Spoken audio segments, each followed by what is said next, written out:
آج کے pod cost کے بعد آپ کا میرا انجینئر صاحب کو دیکھنے کا زاویہ بدل دیں یا ہو سکتا ہے کہ ہم خود کو بدل دیں.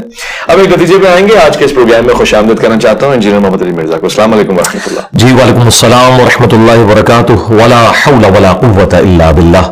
اللہم صلی علی محمد وعلی آل محمد. ویس بھائی ونس اگین ویلکم آپ کو ہماری جے ایل ایم اکیڈمی کے اندر. اللہ کا نام لے کے شروع کریں اپنے سوالات.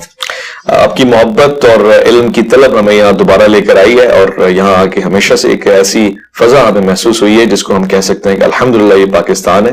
اور یہاں پہ ابھی کچھ دیر پہلے ہم نے نماز میں دیکھا مختلف لوگ, کوئی ہاتھ سینے پہ باندھا ہوا ہے, کوئی ناف کے نیچے باندھا ہوا ہے, اور بذات خود آپ دونوں نمازوں میں کبھی ہاتھ کھولا ہوا ہے کبھی ہاتھ باندھا ہوا ہے. یہ آپ نے کیسے خوبصورت سا گلدستہ بنا دیا ہے, یہ ممکن کیسے ہو سکتا ہے؟ دیکھیں جی, اس کے لیے کمٹمنٹ کی ضرورت ہے اور کمٹمنٹ یہ ہے کہ آپ ٹروتھ لور بنے.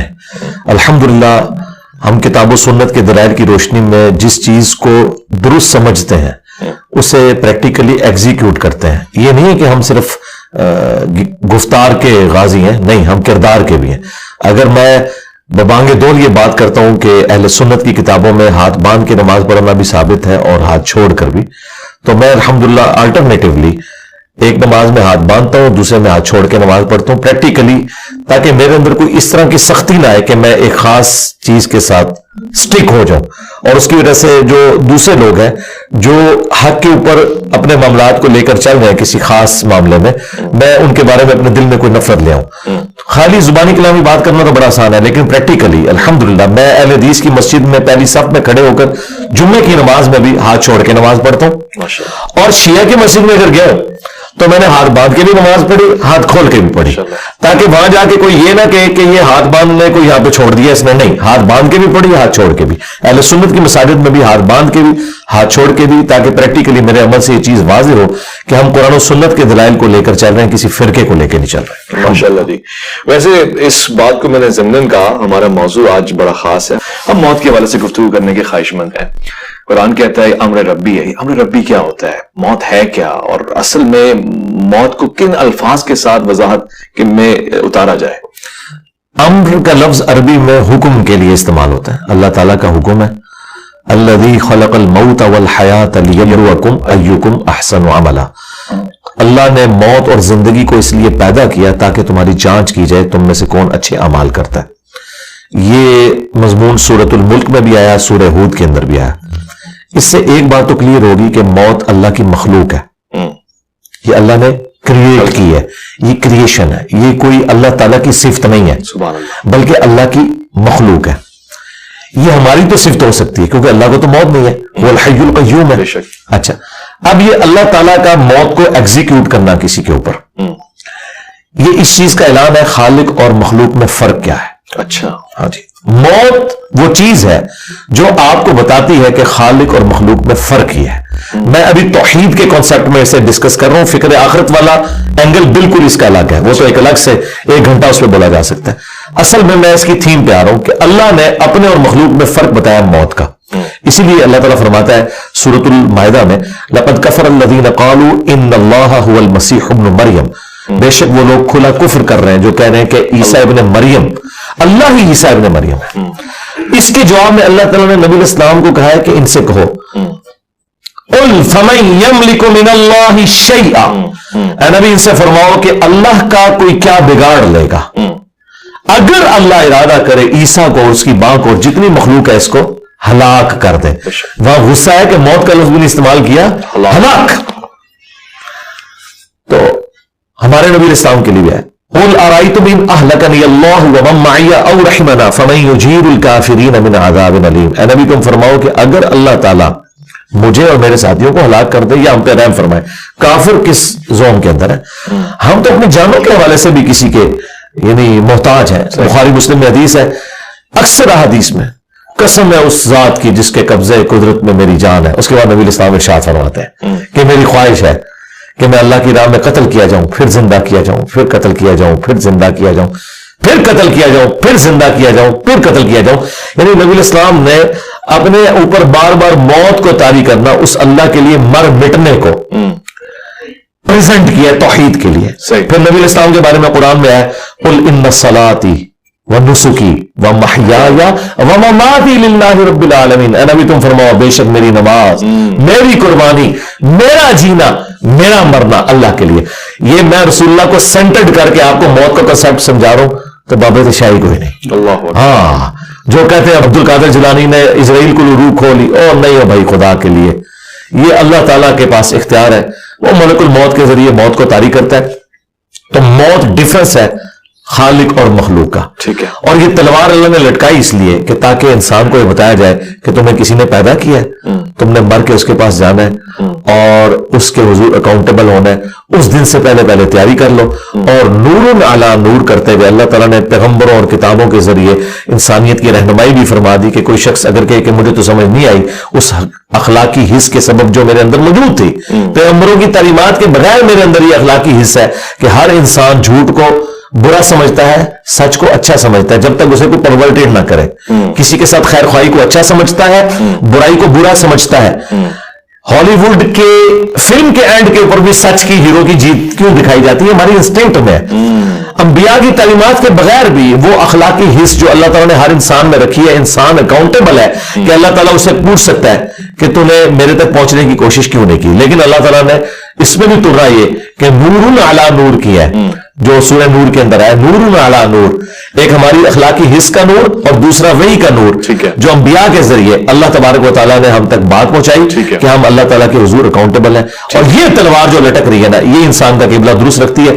अगर मेरे भाई हमने मरना ना हो फिर खुदा हमारी जरूरत नहीं है। यानी ये चीज अगर खत्म हो जाए, मैंने मरना ना हो, मुझे बुढ़ापा ना आए, मुझे बदहाली ना आए, हमेशा खुशहाल रहो, तो खुदा मेरी जरूरत नहीं है। अल्लाह अकबर। और ये चीजें आपको जन्नत में मिल जाएंगी। इंजीनियर साहब, आपने अभी कुरान की आयत कोट की। अब सवाल तो मैंने मौत के ज़मन में करना है, मगर इस आयत ने मुझे अपनी तरफ खींचा है। वल्लज़ी खलक़ल मौत वल हयात लियब्लुवकुम अय्युकुम अहसनु अमला। उसने मौत और जिंदगी पैदा की है लियब्लुवकुम, आजमाए। भला जिसके पास सारा इल्म है वो क्यों आजमा रहा है? यानी आजमाते तो वो एग्जामिन वाले हैं, इन्विजिलेटर हैं कि जिनको पता लग जाए कि रिजल्ट क्या है, उसके पास तो इल्म है। ये आजमाइश है क्या? आजमाइश इसलिए है कि अल्लाह ताला की सिफ्त अदल स्टेक पे ना लगे। अगर अल्लाह ताला बगैर आजमाए किसी की जन्नत या जहन्नम का फैसला कर दे तो क़यामत के दिन हम अल्लाह के हुजूर हुज्जत के तौर पर ये बात रख सकते हैं कि या अल्लाह एक दफा आजमा के तो देखता, हम तो ऐसे ना होते। तो अल्लाह ताला ने आजमाइश इसलिए रखी ताकि ये चीज जस्टिफाई हो कि जिसने भी जहन्नम कमाई है वो खुद कमाई है, जिसने जन्नत कमाई है खुद कमाई है। अहले सुन्नत का अकीदा ना जबरिया वाला है ना कदरिया वाला, हम दरमियान में कि जिन चीजों का अल्लाह ताला ने हमें इख्तियार दिया वो हमें दिया हुआ है, और जिन चीजों का नहीं दिया उसके बारे में हमसे पुरसिश भी नहीं होगी। मुझसे भी पूछा जाएगा कि तुम्हारे माँ बाप फलां क्यों थे, तो फलां जगह क्यों पैदा हुए, तुम्हारा कद इतना क्यों था, तुम्हारी आंखों का कलर ऐसा क्यों था, इसके बारे में अकाउंटेबल नहीं हो। ये चीजें डेस्टिनी से, तकदीर से ताल्लुक रखती हैं। और जो चीजें अल्लाह ने मुझे हदायत के तौर पर चीजें दिखा दी और मुझे इख्तियार दिया, इन्ना हदैनाहु सबील इम्मा शाकिरा व इम्मा कफूरा, हमने रास्ता वाज़े कर दिया, चाहे तो शुक्रगुजारी की रविश इख्तियार करो, ख्वाह शुक्री की। लेकिन दुनिया में अल्लाह ने इख्तियार देकर आपके ऊपर गिरफ्त नहीं फरमानी, अल्टीमेटली गिरफ्त उस दिन होनी है। अल्लाह ताला को कोई परवाह नहीं, सारे के सारे उसके नाफरमान हो जाए, सारे के सारे ताबे फरमान हो जाए, लेकिन फर्क हमें पड़ता है। तो ये अल्लाह तबारक व तआला ने जिन और इंसान ऐसी मखलूकात पैदा की हैं जिन्हें अल्लाह ने इख्तियार दिया है, अच्छा, और उन्हें नेकी और बुराई का मादा वदीयत कर दिया। फरिश्ते वो थे कि जिन्होंने रब की चॉइस से अल्लाह को चूज किया था, और हम वो खुश नसीब है कि हम अपनी मर्जी से अपने रब को चूज करेंगे। और इसमें मैं बड़ा भारी जुमला बोलता हूं कि हजरत जिब्रील अलैहिस्सलाम अगर मुझे कहना कि इंजीनियर साहब आप मेरे साथ अपना ईमान एक्सचेंज कर लें, तो मैं अपना ईमान एक्सचेंज नहीं करूंगा, क्योंकि मैंने अपनी विल से अपने रब को चूज किया है। ये वो क्वालिटी है। जिब्रील के पास लाखों क्वालिटीज होंगी, बाय डिफॉल्ट है। हाँ, वो बाय डिफॉल्ट है। मैंने अपने रब को खुद चूज किया। तो ये एक बड़ी चीज है जिसकी वजह से इंसान अशरफुल मखलूकात है। ये सबसे बड़ी क्वालिटी है। अल्लाह अकबर। और इसी की वजह से जन्नत इंसान के लिए, फरिश्तों के लिए नहीं है। क्या बात है। देखें, इसमें एक और मेरा जुमला बड़ा भारी ले जाए कि इंसान ने सबसे ज्यादा नॉन सीरियस गॉड को लिया हुआ है, और खुदा के लिए सबसे सीरियस जो है ना वो इंसान है। देखिए, पूरी कायनात इंसान के लिए, कुरान में है सूरह हूद में कि अल्लाह ताला ने ये सब कुछ जमीन और आसमान इसलिए पैदा किया कि तुम्हें आजमाए। सारी कायनात का मकसद इंसान को आजमाना था। तमाम चीजें इंसान की खिदमत में लगी हुई है, खा वो सूरज हो, ऐसे ही। चांद हो, शम्सी हाँ, सब कुछ जमीन में जितनी भी मखलूकात है, इवन फरिश्ते आपकी ड्यूटी पे लगे हुए सही। हैं, फरिश्ते आपकी ड्यूटियां पूरी कर रहे हैं। यानी इस कायनात में सबसे सीरियस क्रिएशन कोई अल्लाह की है ना तो इंसान है, और इंसान ने सबसे नॉन सीरियस लिया हुआ है अल्लाह तबारक व तआला को। यानी अल्लाह को हमारी कोई हाजत नहीं है, लेकिन ये याद रखिएगा जिसने खुदा को सीरियस ना लिया वो मारा गया। और इसमें एक और जुमला मेरा, जिस शख्स ने दुनिया अल्लाह की मर्जी की गुजारी, आखिरत वो अपनी मर्जी की गुजारेगा। अल्लाह, हाँ, जो वो चाहेगा वो उसे मिलेगा, और जिसने दुनिया अपनी मर्जी की गुजारी, आखिरत वो फिर आखिरत अल्लाह की मर्जी की गुजारेगा। फिर अल्लाह उसके साथ जो करेगा वो करेगा। वलियाउज़ु बिल्लाहि ताला। अल्लाहुम्मा अजिरना मिनन नार। आमीन या रब्बल आलमीन। अच्छा फिर साहब, मौत की ही गुफ्तगू को हम मजीद समझना चाहेंगे, सही असनाद और आपको मेरी जिंदगी का ये रुख भी आपको नजर आया? आपने तो मुझे इख्तिलाफी मौज़ूआत में देखा है, मैं हर टॉपिक पे बोलता हूँ। आप मेरी कुरान क्लासेस देखें तो आप उन तमाम लोगों को, वाइज़ीन को देखना छोड़ देंगे जो आपको फिक्र आखिरत के ऊपर बातें करते हैं। मुझे खुशी है इस बात की, और तवक्को भी यही थी, और मैं अपने नाज़रीन को ये कहना चाहता हूँ कि मुझे इससे भी ज्यादा खुशी इस बात की है कि ये तमाम मौज़ूआत आमतौर से ये एक मिजाज है, रिवायत है, रस्म है कि हमारे मेहमान हजरात हमसे सवाल तक भी मंगवा लेते हैं कि जी सवाल जरा स्टडी कर लें, देख लें। तो पता नहीं मुझे साहब किस चीज का दावा करेंगे, मगर अल्हम्दुलिल्लाह मिजाज सलूनी का असर मुझे नजर आ रहा है कि जो कुछ है वो फिलबदी है, और फौरन से जवाब भी आ रहे हैं। बहरहाल इससे आप इत्तेफाक और इख्तिलाफ कर सकते हैं, मैं किसी की मुरीदियत का कायल नहीं हो रहा, मैं बता रहा हूं कि जो मैं देख रहा हूं, जो शवाहिद है मेरे सामने। इंजीनियर साहब, सही इसनाद की रोशनी में रूह कैसे कब्ज होती है? मौत के सफर को कहां से शुरू किया जाता है और कहां पे खत्म होता है, और मौत के बाद दोबारा जी उठना होता है इंसान का आलम अस्बाब में? आलम अस्बाब में तो मुमकिन नहीं है। अब जो बंदा दुनिया से चला गया, सूरह यासीन के अंदर सूरतुल वाक़िया में है कि जो दुनिया से चला गया अब वो वापस दुनिया में नहीं आ सकता। ये तो अल्लाह ताला का एक डिवाइन यूनिवर्सल ट्रूथ है। ईसा इब्न मरियम के बारे में कुरान में रिपोर्ट हुआ है कि वो मुर्दों को जिंदा करते थे, बस इतना, अल्लाह के इज़्न से। वो भी उनका एक मौजज़ा था कि जो मैयत रखी है उसे कहते थे कुम बिइज़्निल्लाह, वो जिंदा होती थी। तो ये बहुत एक्स्ट्राऑर्डिनरी वाक़या।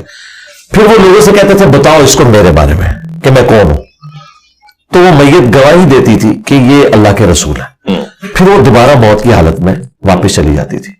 ये नहीं है कि उसकी दोबारा से जिंदगी स्टार्ट हो जाती थी, नहीं, इस तरह नहीं है। लिहाजा वो जो मुर्दों को जिंदा करना है वो वक्ती तौर पर है, दुनिया से उसका एग्जिट हो चुका है। अच्छा, दुनिया में ना तो रूहें ये घरों में आती हैं, ये बिल्कुल गलत बात है, नहीं आती, नहीं, कहां से आनी है रूहें? तो कुरान में वाज़ेह लिखा है कि या इल्लीहीन में है, सिज्जीन के अंदर है। नेकोकारों की रूहें इल्लीहीन में और सिज्जीन में है बदकारों की।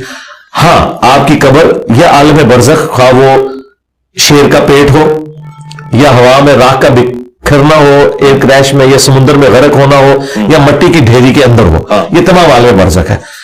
उस रूह और जिस्म का एक रिश्ता बरकरार है जो कि अनसीन बैरियर है। वो कुरान में है वमिन वराइहिम बरज़खुन इला यौमि युबअसून, इनके मरने से लेकर क़यामत तक के लिए एक अनसीन बैरियर है। उसको आप ऑब्जर्व नहीं कर सकते, ना कैमरे में कैच कर सकते हैं, क्योंकि इस दुनिया की चीज नहीं है। फरिश्ते आप डिटेक्ट नहीं कर सकते। साइंस सिर्फ फिजिकल वर्ल्ड से ताल्लुक रखती है। आलम बरज़ख, अंबिया कराम 1,24,000 कमोबेश बैतुल मक़दिस में, सही मुस्लिम में आता है, जमा हुए, नबी इस्लाम ने इमामत की। लेकिन मुझे बताएं, एक शहर में इस जमाने में 1 लाख बंदा इकट्ठा हो जाए तो क्या वो मस्जिद में पूरा आएगा? तो हलचल मच जाएगी जी। लेकिन किसी को पता ही नहीं चला, क्योंकि वो इस फ्रेम ऑफ रेफरेंस में बात ही नहीं हो रही थी। वो एक अलग दुनिया है। अच्छा। जो इस दुनिया के साथ ताल्लुक नहीं रखती, उसके अपने रूल्स हैं, और अल्लाह तबारक व तआला ने वो गायब के पर्दे में वो सारी की सारी चीजें रखी हुई हैं।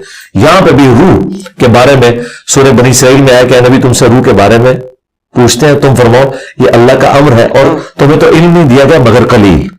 जब इल्म कलील दिया गया नबी इस्लाम को, तो हमारे टीचर तो वो हैं, जब उन्हें कलील इल्म दिया गया तो बस जितना दिया गया उन्होंने उतना ही ट्रांसफर करना था। अब इसके बाद ये कहना कि कोई किसी की रूह निकाल सकता है, दाखिल कर सकता है, किसी की रूह के ऊपर कंट्रोल कर सकता है, बिल्कुल ऐसा नहीं है।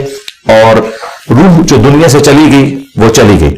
अब उसके निकलने की जो तफसीलात है वो सुन्नह नसाई के अंदर तफसील के साथ हदीस मौजूद है कि अहले ईमान की रूह कैसे कब्ज की जाती है।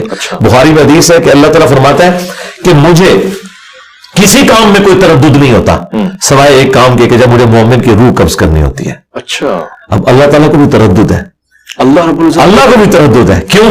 उसके रिगार्ड में कि मेरा मोमिन बंदा है और वो मौत को नापसंद करता है। वैसे भी नफ्सी तो मौत को पसंद करता है, لیکن اس اعتبار سے کوئی شخص مرنا نہیں چاہتا. دنیا میں رہنا تو چاہتا ہے انسان, یہ ول جو ہمارے اندر ہے اسی نے ہمیں زندہ رکھا ہوا ہے. کوئی شخص بھی یہ نہیں چاہتا کہ وہ جان بوجھ کے جا کے مر جائے.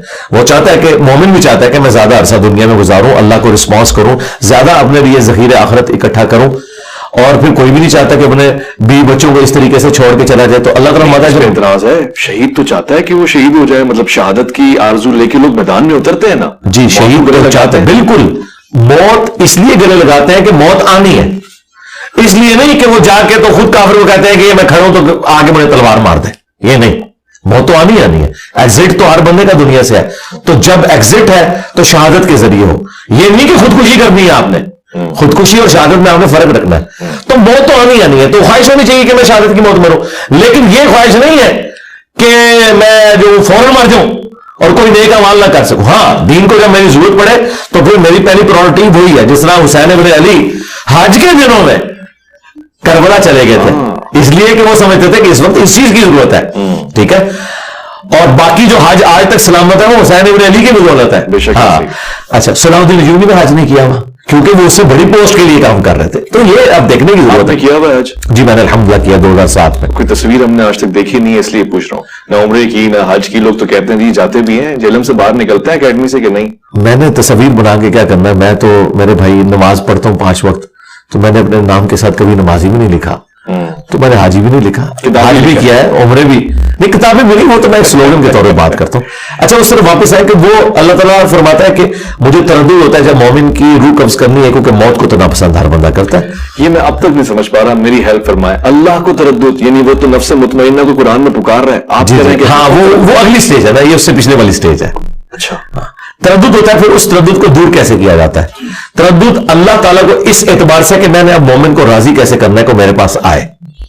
جس طرح سیدہ فاطمہ کا قول ہے صحیح بخاری میں, سیدہ عائشہ سلام اللہ علیہا کا, کہ جب سے میں نے نبی الاسلام کو موت کی تکلیف میں دیکھا ہے تو اب میں تعجب نہیں کرتی کسی کو موت میں تکلیف میں دیکھوں. تو موت کی تکلیف سے تو نبی الاسلام کو بھی گزرنا پڑا ہے. صحیح, یہ تکلیف تو ہے نا. کل نفس ذائقۃ الموت. بالکل. اچھا وہ تکلیف سے تو گزرنا پڑا. پھر بخاری مسلم کے الفاظ ہیں, عائشہ کہتی ہیں نبی الاسلام کا جب آخری وقت تھا تو آپ علیہ السلام بار بار